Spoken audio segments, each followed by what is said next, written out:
can one guy be? I understand you two had been looking for a project to do together for quite some time, so what was it about this movie, Date Night, that made you want to be a part of it?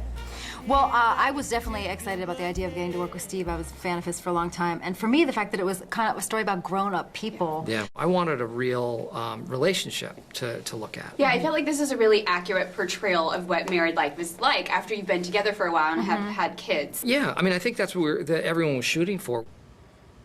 Oh, you just put in your mouth guard. That usually means we're not gonna, you know. Oh, you can still fool around. Really? Let me just get my head around it. Honey, it's fine. Let me just Yeah. Just a couple that have run into a little bit of a patch that a lot of people run into.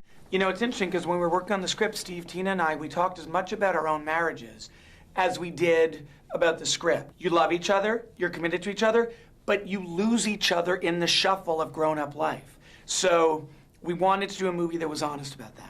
Everyone made such a big deal about them taking somebody else's reservation. They acted like they'd committed this huge crime. Well, the irony is that even the people who are genuinely way worse people, like killer cops and, you know, thieves and drug dealers, and even they are appalled. Although, you know, it's a pretty gutsy thing to take someone's reservation. It is, right? Have you ever done it? 'Cause I No, haven't. I would be too scared. Forget about it. Party of two? Maybe we should go someplace else. I want tonight to be different. Triple horn.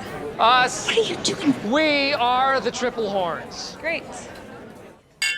Excuse me, Mr. and Mrs. Triplehorn. Get up. Now. Honey, Get up. now. You were on the run from the mob.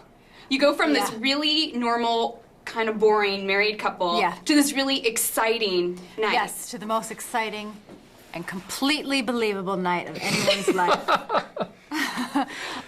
Danger and intrigue. Danger and intrigue, yeah. To have Ray Liotta in your face with his piercing blue eyes, screaming at you and making you feel terrible, that is just a gift.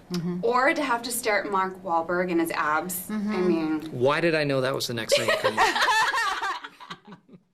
There's this one scene in the movie where he's sitting on the couch with his arms up on either side, and it's this sort of classic image of masculinity.